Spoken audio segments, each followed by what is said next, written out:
Okay. The most captivating show on television. Sister Wives, season 20, episode 4. You need to shut up. We wish they would.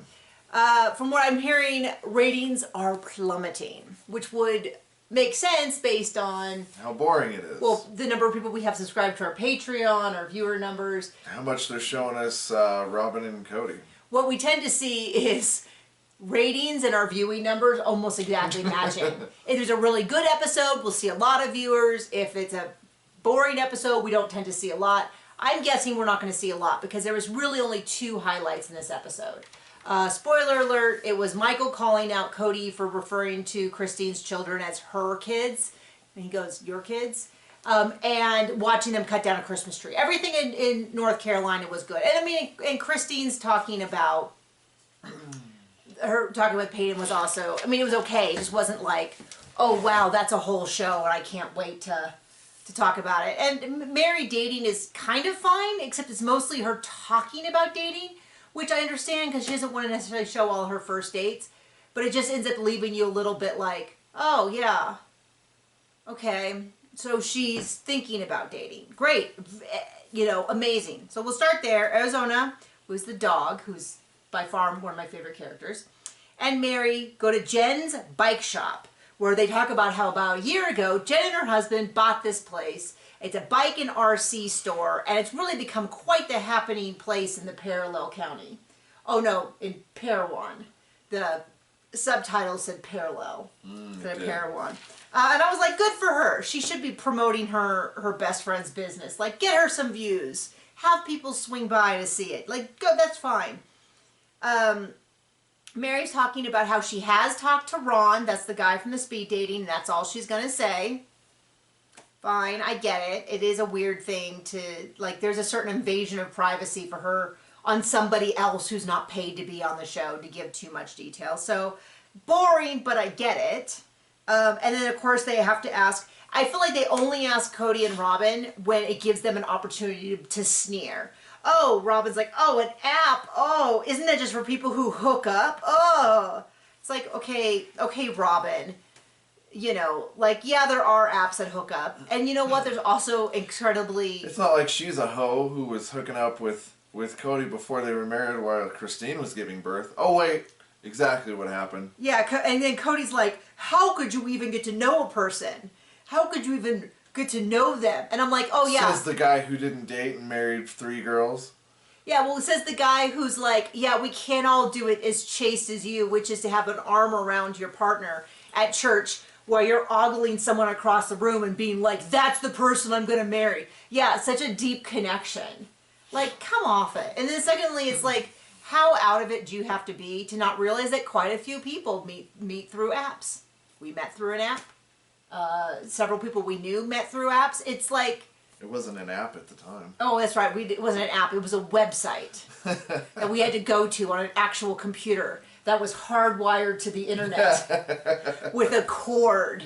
And if you wanted to go someplace... That's how old we are. Oh, back in the olden days on my big desktop that I did build myself. I will mention that part. Of course you did. But anyway, so it's... Cody's like, oh, you couldn't possibly get to know a person. You do realize that It's Cody, can't please a woman brown. It's really not that different than having a friend set you up. You know a little bit about the person, and then, this is the wild part, you get off the internet and you meet the person, and then you decide whether or not you want to marry. Not everybody has to marry every person they talk to, Cody, as his kids once said about dating. It went so good to him. For him. Yeah, it worked out great. Anyway, and then of course Christine is like, my issue with the app is that so many of the men were in open relationships or polyamorous relationships. I can tell you that is true because my best friend was divorced now a year and a half ago. And when she decided to go on the apps, she said... Widowed. What did I say, divorced? Yeah. Oh, I'm so sorry. Widowed. She was widowed. It was very much not her choice. Or his. Or his. Very much not his choice either. She did go on the apps at some point, and what she said was that at least half of the matches that she was getting, she's my age, so she's like 47, 48, and at least half of the matches she was getting were with people who were like, I'm married, but it's an open marriage. And she's like, I'm just not interested in that. That's fine if you are. I'm just not interested. And of course, she was like, I'm deeply suspicious as to how many of these are actually in open relationships versus fooling around on their wives and are like, oh, I don't even have to try to hide that I'm married. I can just say that I'm, you know what I mean? And it actually works out better because then I don't have to pretend that I'm going. I can be like, oh, I have to go home. Anyway, so she's like, I just don't want any part of that. So when Christine said that a ton of these guys are in open marriages, I 100% believe that she is reporting correct numbers.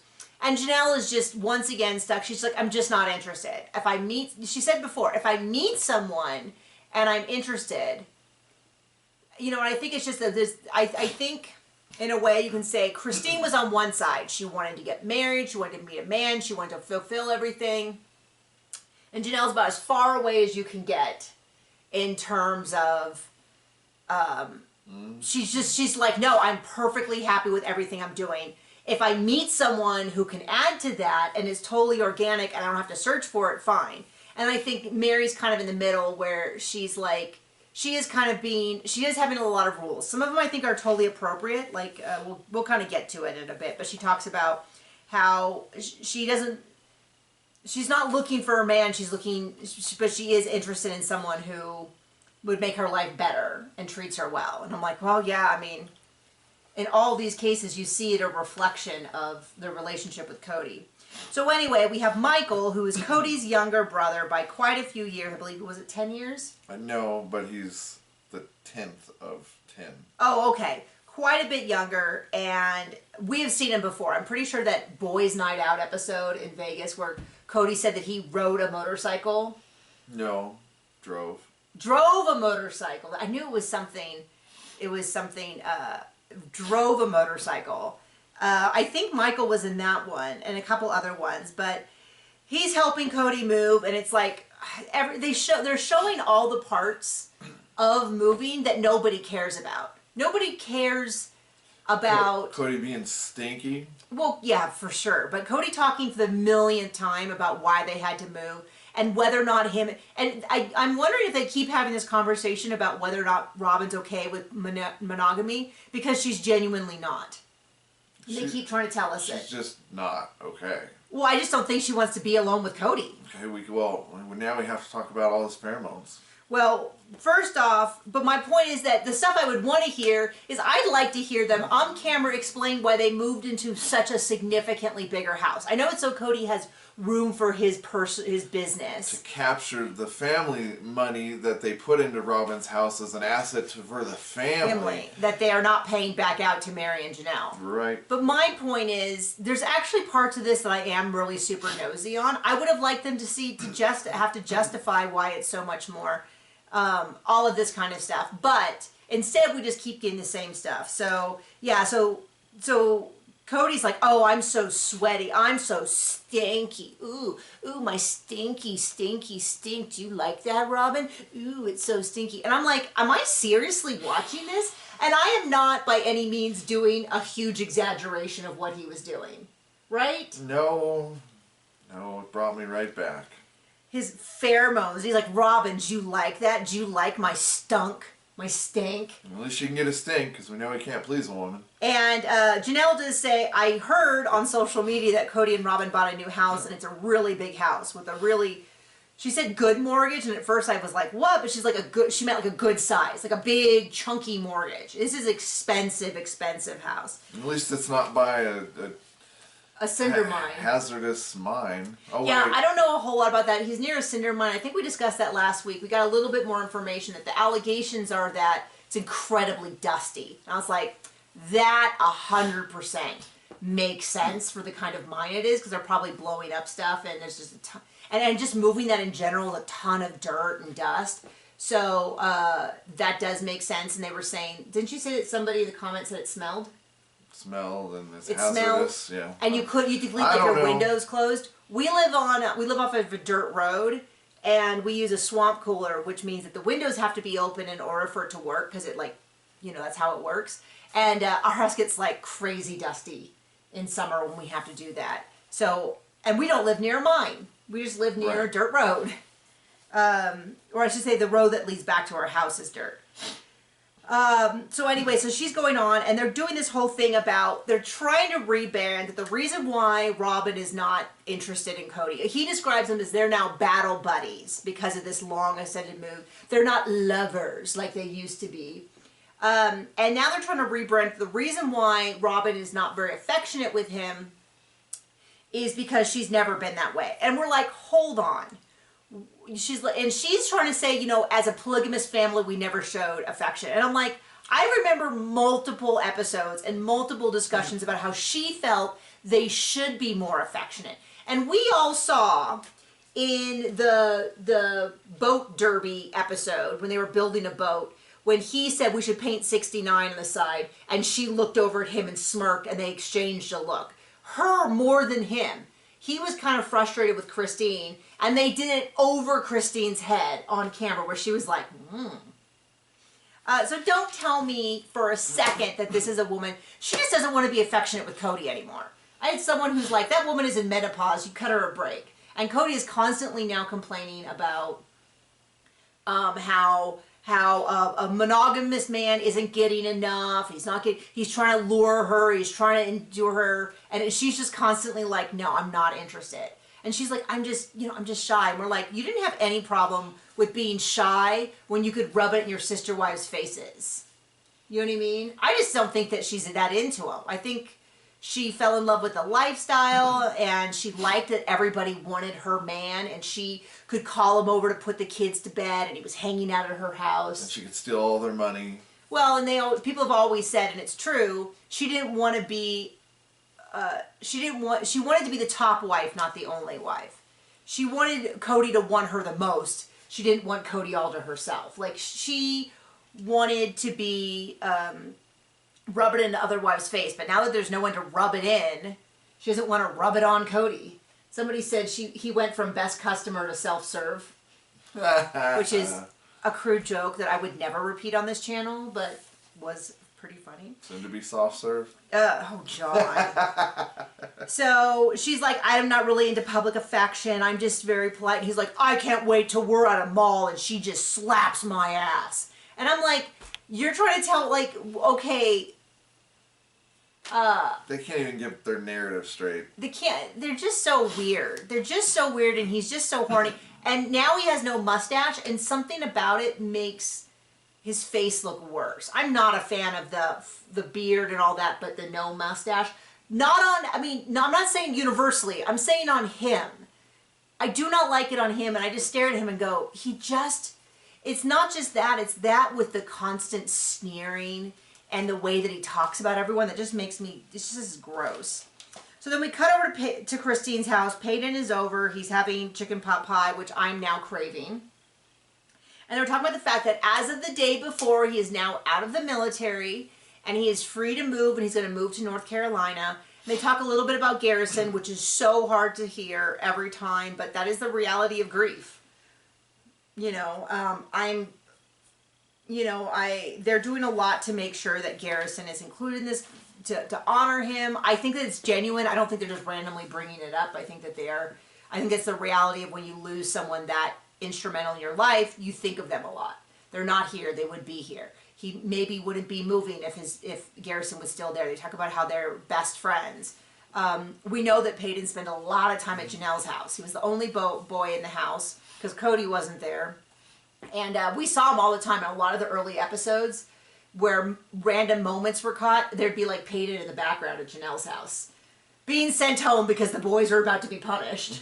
And he'd have to like slink out the door. A lot of times Dayton as well. And I'll just address Dayton now. Nope, we haven't seen Dayton all season. We haven't seen Dayton for several seasons.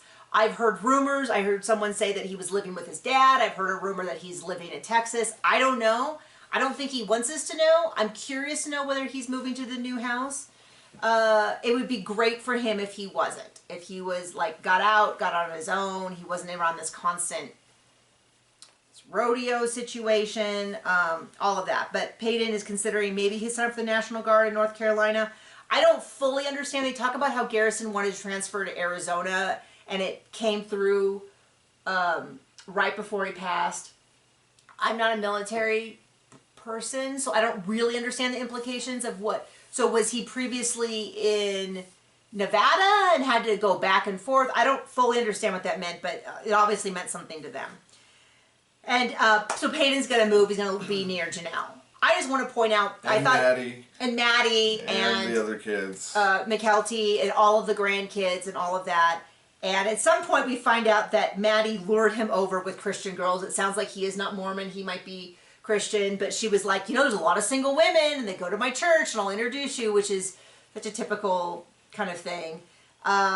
Which makes me think that he is not Mormon or LDS or any of that. But I will... Oh, so what I was going to say is, so we watch it in the morning, the day after, so that we can watch it for our Patreon. And which you can sign up for if you want, but I a lot of times will see chitter chatter about the episode before I watch it, and there was a bunch of people who were like really on Christine, that Christine was acting so awful and was being terrible to her children. It's so terrible. We know these are good people that always tell the truth, because they're only in the internet. They're on the internet. They must be telling the truth. So I was a little confused, and I was waiting for the other shoe to drop, because right here she seemed to have a very reasonable conversation with Peyton about how she's excited for him to start over. But I mean, she was sad. I mean, it was clear that she was sad, but she wasn't like, I mean, it's not like she called all of her kids a-holes and losers that didn't fit in like somebody else. Anyway. Parowan, we're back to Parowan. Mary is still talking about the apps. This is what I mean with, like, it's just doing her a disservice. Because you know what's not fun? Watching two people talk about something. Like, it's interesting when they talk about something that we saw. Less interesting to watch them. And rightfully so, everything's blurred out on her phone. 100% appropriate. But it's also boring to watch them swipe, and she's very much like, well, he has to meet me first. If I like him, or if he likes me and I like him back, it's his next step. And this is where I'm a little bit like, oh, okay, this seems like a lot of rules. But then she was like, if I ask him a question and he replies and doesn't say anything more, he's not interested enough. That one I agree with. Which is like, if you ask someone a question and they reply, and he's not being like, oh, tell me about yourself, or... like, do you have any kids? Yes, I have 3 daughters. What about you? Like, if he's not even doing that, I think she is right to say he's just not that interested. But I kind of feel like that with the whole way through, where she's like, at one point, Jen's like, what about the 6'2" thing? Is that it? And she's like, well, I just want someone taller than me. And I'm like, no. You need to be attracted to him. But usually there's a number of things, which is like, if he's the best looking guy, but he's shorter than you, go for it. If he is tall and in great shape and maybe has a little bit of a goofy face, I'm just kidding. I don't think that at all. But you know what I mean? Like, I feel like setting up, I feel like that's the kind of thing you do when you're young and dumb. It's not the kind of thing you should be doing when you're looking for someone to truly understand you. Personality 100 times over looks.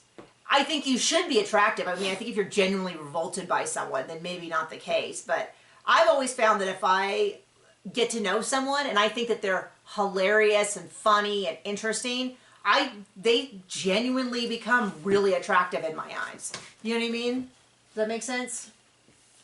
I don't know. Maybe I just kind of feel like if you're weeding out on looks and height to begin with, you're going to make this a lot harder for yourself to find someone, especially because there's a lot of people that are going to turn and run because she's on TV, period. Not even because she was a polygamist. That might be an even bigger deal. I don't know. I've never been a polygamist to know how men respond to it. But like, for sure, just being on TV and being like, oh, I don't want to get dragged into this by the fans, by the TV show, like all of that. I would be, anyway. But she does say some smart things, which is like, they do make some jokes about, they put up with her bitchy friends, which is a direct quote of what Cody called her. So we can definitely see the point where they have seen the episode and she is shocked and upset that Cody said that and that they didn't give her the opportunity to know that before the final. And we're definitely seeing a shift, especially in Jen, but even more so in Mary, of her starting to be like, yeah, maybe I'm a fool for trying to... She's still doing it in real life, though, so I can't give her too much credit. About like, yeah, he's a jerk who's hitting below the belt, and maybe you're not this righteous person for just taking it. Like, maybe I should make some snide remarks. I mean, I'm here for every snide remark. Where she's like, you have to put up with her bitchy best friends. And then she talks about, that it's a privilege to be in her space. And she's like, it's not even like I shouldn't be letting people in that disrespect me and stuff like that. And I'm like, 100%. Every person, you shouldn't go into this with the attitude of, oh, I'm lucky for anyone I can find, because that is such a, like, you are definitely, there's definitely the risk that you're going to get someone who feels the exact same way, that you are lucky to have them and they can treat you however they want. Okay, so there's back to Christine and David and how he wants to be called Muerta. And she's like, what is that? It's probably something dirty, and it's like death. And she's like, he doesn't want to do that. Anyway, you can tell that he just loves getting underneath her skin and bugging her. And they go around to talk and walk, and she talks about how Peyton's moving and it's really hard, and she wonders if she's a bad mom, and talks a little bit about Janelle and Christine. They had a business together, which I think is the Thrive, or whatever the supplements they sell now. They're disconnecting them, in part because Christine wants to run the business her way. And Janelle needs to do more with her farm, and they learn how to do stuff together. Now they're learning how to do stuff apart, and it all seems like very normal stuff. I mean, the same way that Christine is bummed that her kids are growing up and moving in different places, and a lot of them are saying they want to be near Janelle and they want to be near their nieces and nephews, and they want to do that. And I saw someone say that that's a sign that her kids don't like her. I just don't see any evidence of that. I mean, we looked at houses, just a few minutes ago I looked at houses in North Carolina, and it does seem to be a bit more affordable for people starting out. Maybe that's part of it. Maybe it's also that, like, remember, McKelty moved in part for her husband's job, which some people are sort of, like, dismissing, but it's no much weirder than someone moving to LA for... LA. To be in TV, or to New York for theater, or to Chicago for improv. Yeah, it's a big, huge risk, but remember, they have their money from their Patreon. Why shouldn't they try that? And I think that was like the critical point, the tipping point for, like, why, now that all the grandkids are in one spot, why not start over someplace new? Why not, especially because it sounds like Peyton just wants to start over. I don't know. People seem to... I don't have a problem. Okay, her and Janelle are figuring stuff out. Okay, go figure it out. Especially after I've given so much of a hard time to Cody and Robin for their fully rehearsed every scene. I can listen to her be a little vulnerable and not spout the party line about how can I make myself always look perfect and amazing. Whatever. Okay. I wrote pretending to move. I'm not buying that they're moving all by themselves. I bet you they got movers for most of the big stuff. And they're just doing, they just paid for the minimum or whatever. Even the real estate agent made a comment about you can call those movers back or something. So I'm not totally buying this, but Michael's there. He's leaving the next day. And Michael asked the question that no one's asked the whole season. Why are you moving? And I'm being sarcastic because this is the 4th episode where they've discussed it. And I get it. I don't think, I wouldn't want to drive by Christine's house either, or Cody Pass, and it has to be, but the real question is, why are you moving into such a significantly more expensive, bigger house? The question is, are you paying back Janelle and Mary for the family asset that they were a part of, that they put their money into? Like, those are the questions we care about, and they're just like, it's so hard because the family broke up here. Okay, I still haven't heard anybody take any accountability for the horrible things they said about the ex-wives, the kids, all of that. I haven't seen Robin yell about how Cody was a saint and he was so amazing to everyone. They were like, and also just acknowledge the fact that Cody moves every 5 years. I think even if they had lived on the other side of town, they still would have moved. I think it really is, a lot of it is about selling this asset real quick, rolling the money into a new house that they feel they have better control over, or whatever. He just wants to change his environment. Robin's had an epiphany that she's done with Coyote Pass. It's like, wait, didn't he just say that they needed to sell it now because they have a bigger house? Like, none of this is adding up. None of this is consistent. None of it really makes sense. It's like... barely entertaining. When your kid doesn't do their homework, and they have a new excuse every couple minutes. And by that I mean me when I was in high school. ADD. Yeah, that too. And then, they're still talking about... They keep talking about if Robin wants to be a monogamist or not and how they're okay. I'm starting to think she is not okay.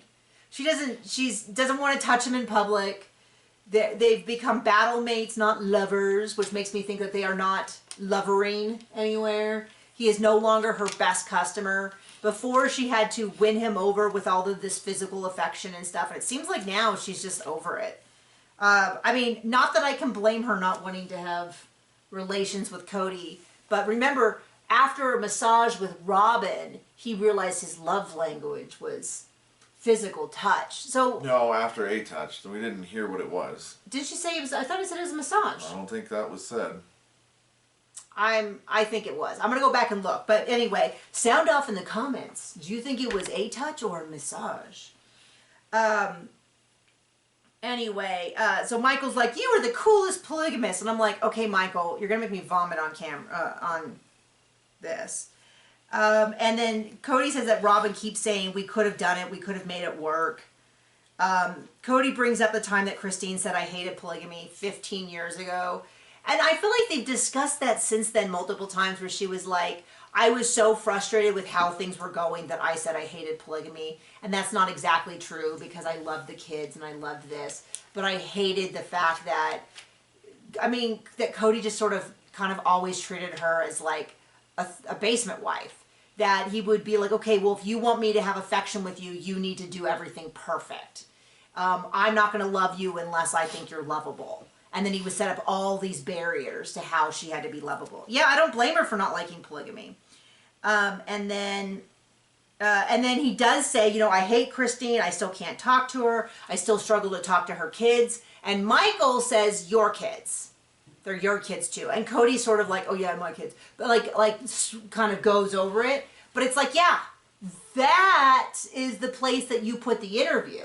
That is the place where you ask him, why do you constantly refer to Christine's Only kids if you're and Jill's making kids? TV that you want to be interesting. You ask him that first.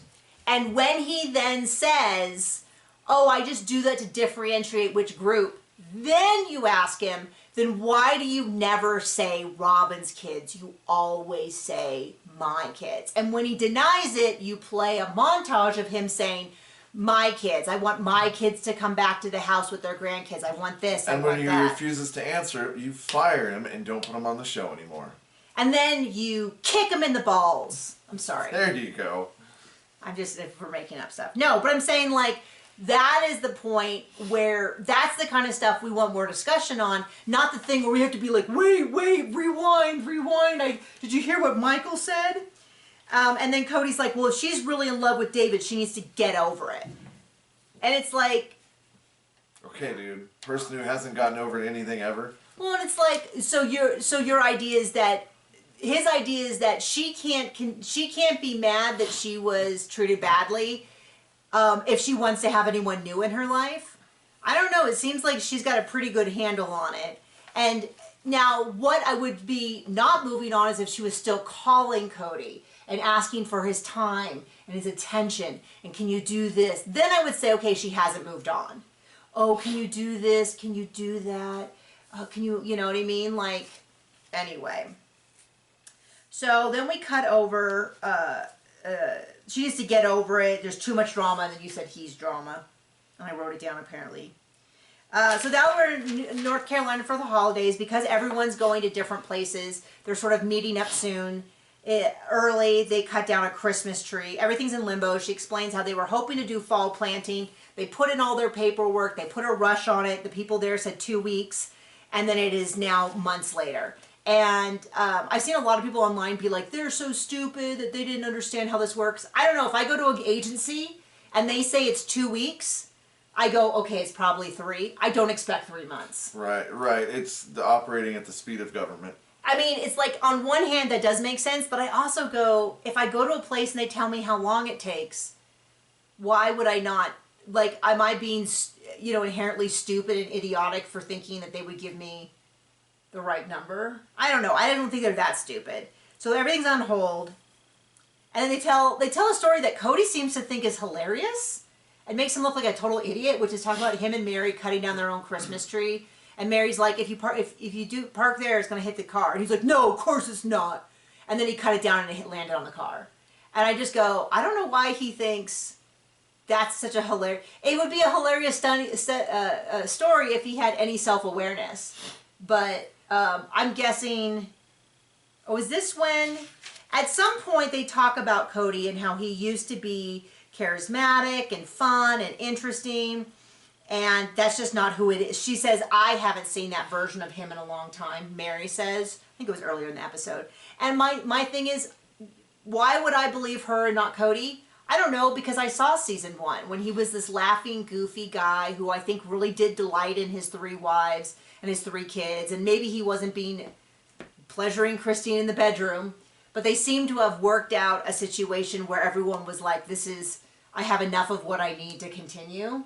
And I look at that dude now and I go, this is an angry dude who it doesn't even seem to be very connected with reality. Like, I didn't like Cody season 1 or 2, but I can still say that season 1 and 2 and 3 Cody was a better version than season 20 Cody. Season 20 Cody is like pretty awful. And I think he has a pretty awful life. His wife doesn't seem to be that into him. All of that. So Michael says no plural marriage. I could have sworn that he said no plural marriage back in season 4, but he kind of made it sound like he was waffling until recently. And then you can hear a lot of Cody's issues come up in one scene where he talks about how women were he was saying how Cody got out of polygamy at the same age that his father, him and Michael's father, got into polygamy. And he's like, you know what? I don't want to be sexist, which means he is. He's like, but I think women were into dad because he was so manly. You know, he's out there wrangling cattle and all of this, which Cody doesn't have. And then he's like, then he basically, what he says is that Cheryl, Janelle's mom, didn't love Wynn. She was just physically attracted to him. It was just an animalistic, raw attraction. And I was like, what are you doing? And I hope his family is like, why in the world did you say that? Why did you imply that Cheryl didn't love dad or grandpa? Like, you know what I mean? Like, I feel like it's sort of a slam on Janelle because he made a big deal about how Janelle just used him for his body and all of that. And it definitely shows Cody's issues with like what he thinks is valuable in life. And it's also sad because he seems to put all this value on like what a man is regarding things he's not. He's not this tough guy who's out wrangling, cattle. He's busy dropping trees on cars vehicles. And yeah. Oh, by the way, they did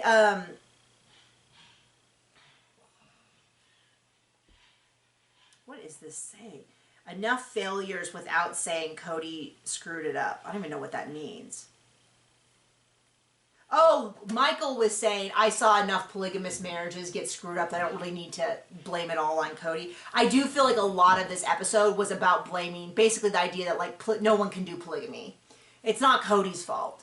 No one can do it, which I don't know. Maybe polygamy is a problem, but Cody is definitely a huge problem. He treated his wives, his kids. There's a reason why he doesn't seem to have a relationship with anyone anymore.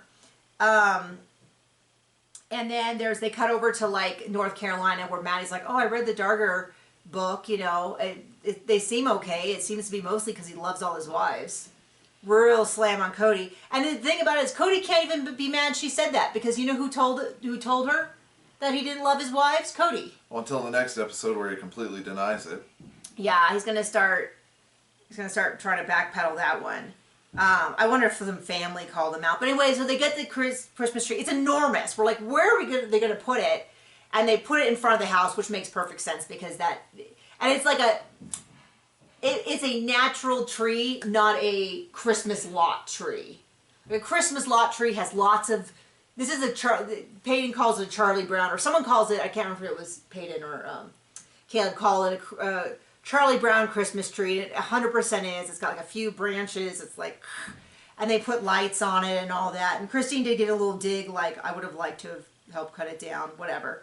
But, it seems like everyone's really happy there. And then back at the Flagstaff house, the first McMansion, the whole family, gets together and they pray. And you know that we don't have a problem with prayer. but it feels so performative when they're like, this is God blessing us. And I'm like, so do you think God blessed you when you stole money from the other family members, bought this house, flipped it, aren't giving any of their money, you're dragging your feet on Coyote Pass? Like, I don't know, it's just, it's the hypocrisy of like doing this all on TV and then being like, we've got to make sure we get a public prayer filmed. And it's just not, it's bothering me as someone who is religious. To be clear, we'd never criticize prayer as a general thing, but it just feels so like in control of their image sort of thing to do. And then they're like, Brianna, are you sad? And then and then Robin's at the end. First time we've seen her cry in several years, it seems like. But she's like, I had a private goodbye because we were family here. And I thought, no, you weren't.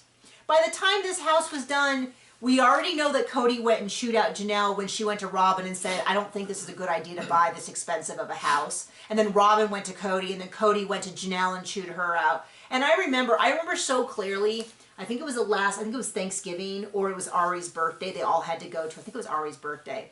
And they all sat there, and everyone looked so wildly uncomfortable.